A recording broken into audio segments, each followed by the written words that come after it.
Hello, very warm welcome to this particular section. This is another section based on Java Quiz 1.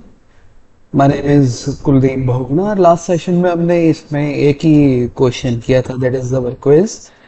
The question that we discussed last time talks about Unicode, it talks about the concept of Java, compact source file.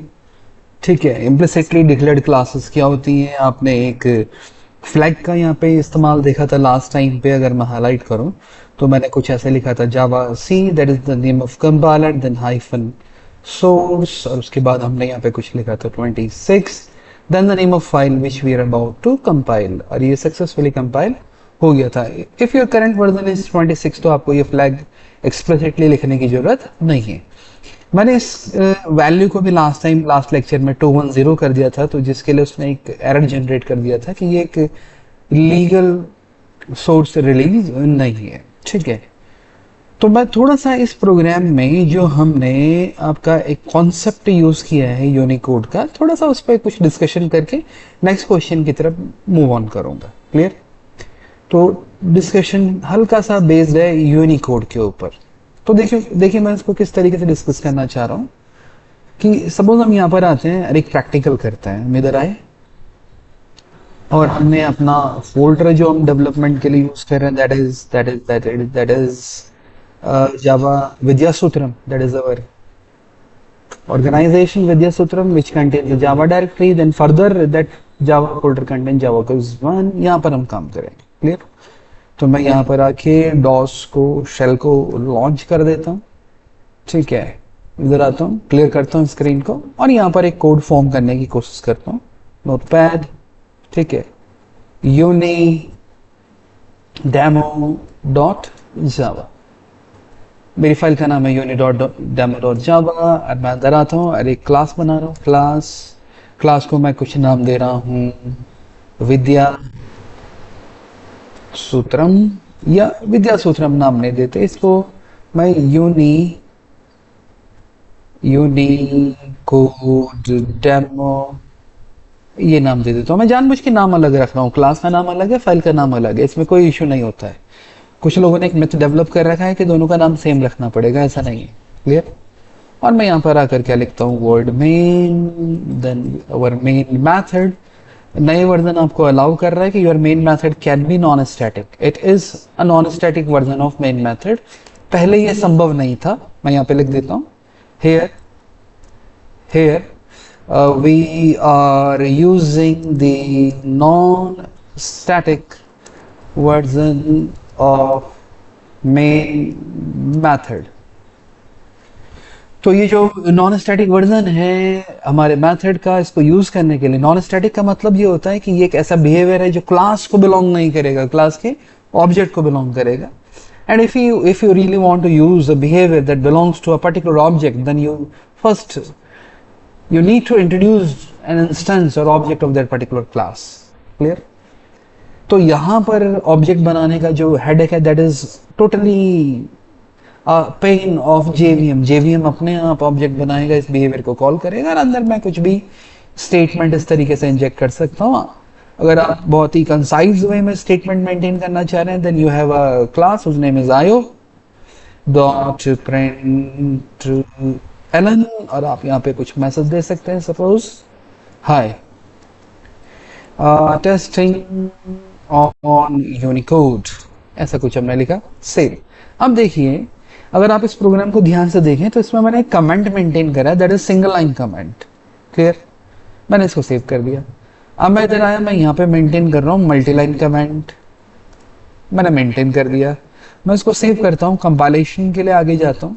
The name of compiler is Javac. Then I have to hit character U from my keyboard. Then I have to press tab key. That is the name of file unidemo.java. अब आप enter hit करिए।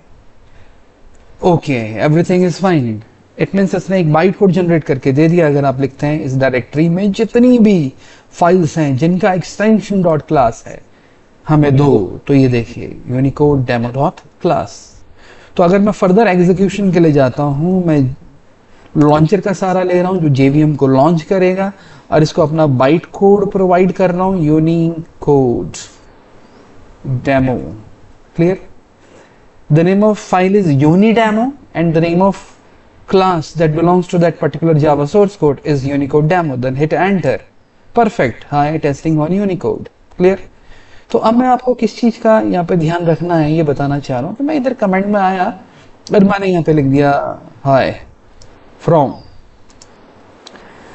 विद्या Sutram and initiative by Kuldeep Bahuguna. Clear? तो that is the commented segment. तो होता क्या है कि compiler आपका इन सेगमेंट्स को, जो कि सिंगल लाइन कमेंट है, जो कि मल्टी लाइन कमेंट है, पूरी तरीके से रिमूव कर देगा। जो जनरेटेड बाइट कोड्स हैं, बाइट कोड के अंदर आपके 0 कमेंट्स होते हैं, तो कंपाइलर इसको रिमूव कर देगा। ठीक है? अच्छा, कहा यह जाता है, पढ़ा यह जाता है कि इस कमेंटेड सेगमेंट के अंदर आप जो भी कुछ लिख रहे हो कंपाइलर ने इसको इग्नोर कर देना। आप यहाँ पे कुछ भी लिख सकते हो। कहने का मतलब मैं यहाँ पर आया और मैंने यहाँ पे ऐसे लिख दिया क्लास डेमो। ये थोड़ा गलत हो रहा है। देखिए DEMO के बीच में स्पेस है, फिर क्लास एक कीवर्ड है, मैंने जानबूझ के ऐसे स्पेस कर दिया। ये मैं कुछ लिख रहा हूँ और आगे मैं ऐसे लिख रहा हूँ। तो ये एक्चुअली मेरा कमेंटेड सेगमेंट है। मैं अगर सेव कर देता हूँ कोड को, alt tab then hit the option save, compilation के लिए जाइए, परफेक्ट, एग्जीक्यूशन के लिए जाइए, परफेक्ट। तो आप कुछ भी लिखो कोई फर्क नहीं पड़ता। तो जनरली हम एक थॉट ये डेवलप कर देते हैं कि कमेंट्स को कंप्लीटली कंपाइलर ने इग्नोर कर देना है। तो ऐसा नहीं है, ऐसा नहीं है। यहां पर एक एक्सेप्शन है और वो एक्सेप्शन है यूनिकोड को लेके। एक्चुअली जब कंपाइलर यहाँ पे इन्वॉल्व होता है और जब वो टोकनाइजेशन के लिए जाता है, जब आपके कोड के टोकन्स बन रहे होते हैं, तो उससे पहले आपके कमेंटेड सेगमेंट्स को रिमूव किया जाता है। और उससे भी पहले एक चीज होती है कि कंपाइलर आपके पूरे प्रोग्राम का एक एनालिसिस करता है और देखता है कहीं कोई यूनिकोड सीक्वेंस तो नहीं है। तो वो यूनिकोड सीक्वेंस अगर आपने कमेंटेड सेगमेंट के अंदर भी मेंटेन करी है तो देखी जाएगी। फॉर एग्जाम्पल मैं यहाँ पर आया, that can be a single line comment, that can be a multi line comment. मैं यहाँ पर आया, मैंने एक मल्टी लाइन कमेंट मेंटेन करा और मैंने यहाँ पे ये लिख दिया ऐसा कुछ लिख दिया, लुक इनसाइड C:/users। ये कमेंट मेंटेन कर दिया कि may be we're about to create an application which is trying to communicate with a particular directory, with a particular folder which is named users which belongs to C drive। मैंने ये लिख दिया। ठीक है? अब ध्यान दीजिएगा, जब आप पहली नजर में इस कोड को देखते हैं तो आपको किसी तरीके का कोई बग नजर नहीं आएगा। आप बोलेंगे कि ठीक है भाई कोई इश्यू नहीं है, that line is simply completely ignored by our Java compiler in the phase of compilation, और आगे बढ़ेगा, कहीं कोई इश्यू नहीं है। तो मैं यहाँ आता हूँ, मैं फिर से डिलीट कर रहा हूँ जितने भी यहाँ पे बाइट कोड है, और अगर मैं क्लियर करूँ और यहाँ पे dir लिखूँ तो ये देखिए अब यहाँ पे कोई बाइट कोड नहीं है। मैं कमांड हिस्ट्री का इस्तेमाल करते हुए, अप एरो की का इस्तेमाल करते हुए कंपाइलेशन के लिए गया।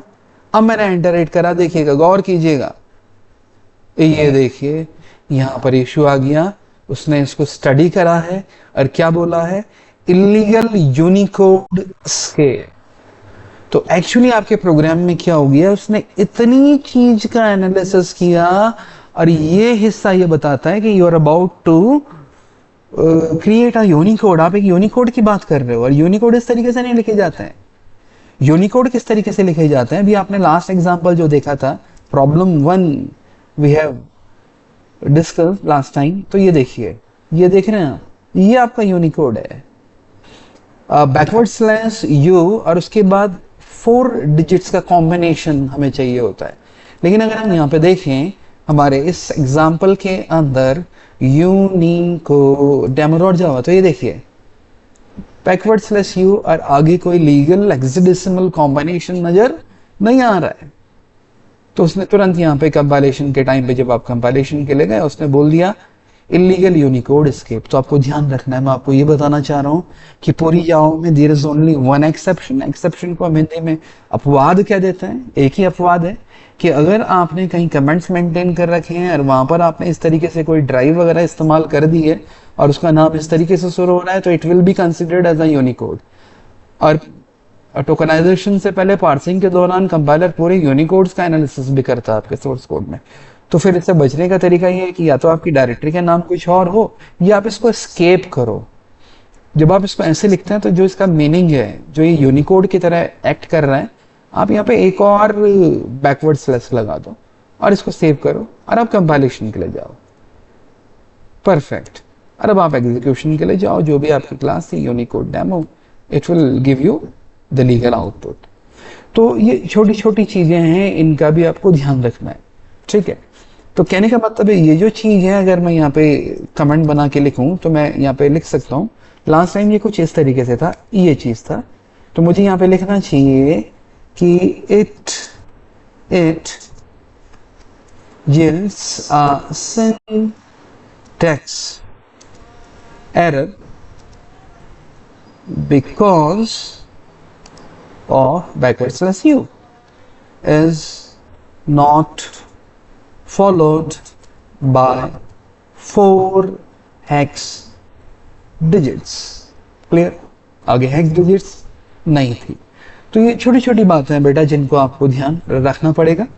तो इस लेक्चर को मैं यहीं पे कंक्लूड करता हूँ। Thank you very much for being a part of this session. और नेक्स्ट क्वेश्चन पे हम तुरंत मूव करते हैं, उसके लिए मैं पहले अलग से एक लेक्चर रिकॉर्ड कर रहा हूँ आपके लिए। तो थैंक यू वेरी मच।